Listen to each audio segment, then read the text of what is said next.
আসসালামু আলাইকুম everyone, welcome back to my new another blog from simple lifestyle. কেমন আছেন সবাই? আজকে আসলে ভিডিওটা আপলোড দিতে মন চাচ্ছিল না, তারপরে ভয়েস ওভারও করতে ইচ্ছা করছে না। যেহেতু এটা কাজ সেহেতু তো করতে হবে। সারাটা দিন মাথাটা প্রচণ্ড ব্যথা ছিল, শরীরটাও খুব বেশি ভালো না, তারপরেও কাজগুলো করতে হবে। রুটি বানানো দিয়ে আমার ভিডিওটা শুরু করলাম। ফার্স্টে এখানে লবণ আর কিছুটা 1 টেবিল চামচ পরিমাণ তেল দিয়ে আমি এখানে পানিটা সিদ্ধ করে তার ভিতরে আমি আটাটা সিদ্ধ করে নিয়েছিলাম। আজকে সিদ্ধ আটা রুটি তৈরি করব। যেহেতু মিক্স সবজি ছিল, আমার বাবাটা এটা পছন্দ করে, তাই আমার বাবার জন্য এটা আমি রান্না করেছিলাম। তাই আমি কষ্ট করে হলে একটু রুটি তৈরি করে দিয়েছিলাম, যেন আমার বাবাটা খেতে পছন্দ করে। দেন সবজিটা গরম করে আমি আমার বাবাকে 2টা রুটি দিয়ে খেতে দিয়েছিলাম। এত বেশি মজা করে খেয়েছিল আমার বাবাটা, এখনো ফ্রিজে আছে, আর একবার খেতে পারবে। খুব বেশি মজা হয়েছিল। তবে এই ধরনের সবজিতে যদি একটু গাজর আর মিষ্টি কুমড়া থাকে তাহলে আরো বেশি জমে যায়। আমার বাবাটা রুটি খেতে অনেক বেশি পছন্দ করে, বাট আমার রুটি তৈরি করতে ইচ্ছা করে না, খুব বেশি আলসেমি মনে হয়। তারপরেও আমাকে সবসময় রুটি তৈরি করতে হয়, আপনারা দেখেন।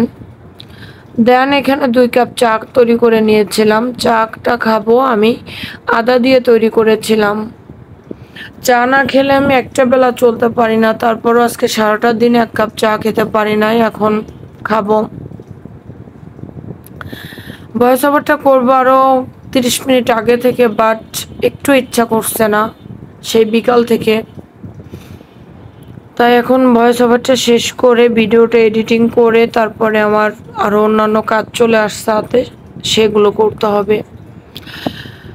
যাই হোক, এখানে তারপর চা খাওয়া শেষ করে ডিম সিদ্ধ করে নিয়েছিলাম। যে কোনো একটা ডিম তো একটু নষ্ট হতে হবে, এটা স্বাভাবিক, যেহেতু আমি ডিম সিদ্ধ করছি।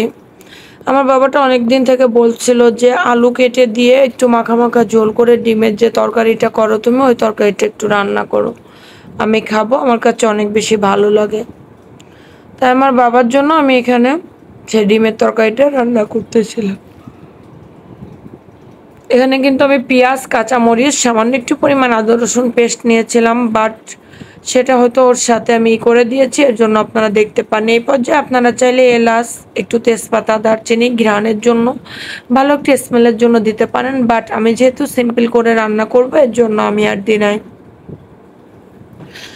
দেন এই পর্যায়ে এখানে আমি মশলাটাকে লবণ, হলুদ, মরিচের গুঁড়া, ধনিয়া গুঁড়া সব কিছু দিয়ে সুন্দরভাবে মশলাটা কষানো হয়ে গেলে তার ভিতরে ভেজে রাখা ডিমগুলো দিয়ে দিলাম। ডিমটা আমি একটুখানি হলুদের গুঁড়া, মরিচের গুঁড়া আর একটুখানি লবণ দিয়ে ভেজে নিয়েছি, যেন ডিমের কালারটা সুন্দর আসে। অনেক সুন্দর একটা কালার এসেছে ডিমের। এখন এই পর্যায়ে আমি এখানে আলুটা দিয়ে দিব। আলুটা দিয়ে দেওয়ার পরে ডিমের সাথে কিছুক্ষণ নাড়াচাড়া করে এটাকে আমি সুন্দরভাবে এপাশ ওপাশ করে এই করে নেব, মিশিয়ে নিয়ে আমি 10 মিনিটের জন্য ঢাকা দিয়ে রাখবো। 10 মিনিট পর দেখা যাবে যে এটা অনেক সুন্দরভাবে সে মানে কি কষানো হয়ে গিয়েছে। যদিও এটা আলুর তরকারি চচ্চড়ি টাইপের, তারপরেও কিন্তু এটার সঙ্গে মশলাটা সুন্দরভাবে কষাতে হবে। যেহেতু এখানে আদা রসুন পেস্ট ইউজ করা হয়েছে, আপনারা ভাবেন যে এখানে কাজ করা অনেক বেশি সহজ, বাট না, এখানে কাজ করতে অনেক বেশি পরিশ্রমের প্রয়োজন হয়। যেমন আমার এখন কোনো কথা বলতে ইচ্ছা করছে না, তারপরেও আমাকে ইচ্ছার বিরুদ্ধে যেয়ে আমাকে আজকের ভিডিওগুলো শেষ করতে হবে।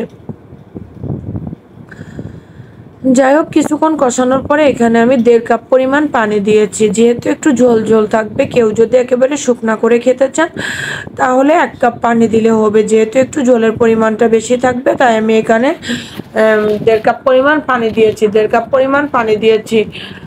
পানি দেওয়ার পর তারপর দেখেন তরকারিটা ফুটে আসছে। এই পর্যায়ে আমি একটা ক্লিপ নিয়ে আমি অন্য কাজে চলে আসছিলাম। যেহেতু তরকারিটার মতো হবে, এর জন্য আমি চলে আসছিলাম। এই পর্যায়ে এখন যেয়ে দেখি ঝোলটা প্রায় মাখা মাখা হয়ে গিয়েছে, পারফেক্ট একটা পর্যায়ে এসেছে আর কি। তাই আমি এখন এখানে যে আমি তরকারিটাকে নামিয়ে নিলাম। দেখেন কত সুন্দর একটা কালার আসছে। উপর থেকে যদি একটুখানি জিরা গুঁড়া ছিটিয়ে দিতে পারতাম তাহলে অনেক বেশি ভালো হতো। আসলে কি বলবো, আর কিছু বলার ভাষা নাই। এখন চেষ্টা করতে হবে, দেখি আগামীকাল চেষ্টা করব যদি পারি। এক বয়াম জিরা গুঁড়া করে রাখবো, একটু কষ্ট করে হলেও। যেহেতু ব্লেন্ডারটা নষ্ট হয়ে গিয়েছে, কিছু তো করার নাই, মোটরটা জ্বলে গিয়েছে আর কি। একটা মোটর ব্লেন্ডারে ঠিক করতে যে কয় টাকা লাগে সেটা দিয়ে আর কিছু দিয়ে আরেকটা কেনা যায়, প্রায় 2500 থেকে 3000 টাকা প্রয়োজন হয়। মোটরটাই তো একটা ব্লেন্ডারের মেইন। যাই হোক, তারপরে এখানে আমি তরকারিটাকে নামিয়ে ফেলেছি। তরকারিটা কিন্তু অনেক বেশি মজা হয়েছিল। তারপর আমার বাবাটা বাইরে খেলতে গিয়েছিল, সেখান থেকে এসে বলছে যে আমাকে এক গ্লাস জুস করে দাও। পরে আমি বলছি যে একটু চা করি, তা আমার বাবাটা চা খাবে না, তাই আমার আর করা হয়েছিল না। ওকে আমি ঠান্ডা পানি দিয়ে এক গ্লাস জুস করে দিলাম। প্রচুর পরিমাণে হাঁটে, প্লাস হচ্ছে বাইরে থেকে করে এখন ক্রিকেট নেওয়া ধরছে। সরি, ক্রিকেট বলছে আমি, র্যাকেট নেওয়া ধরছে।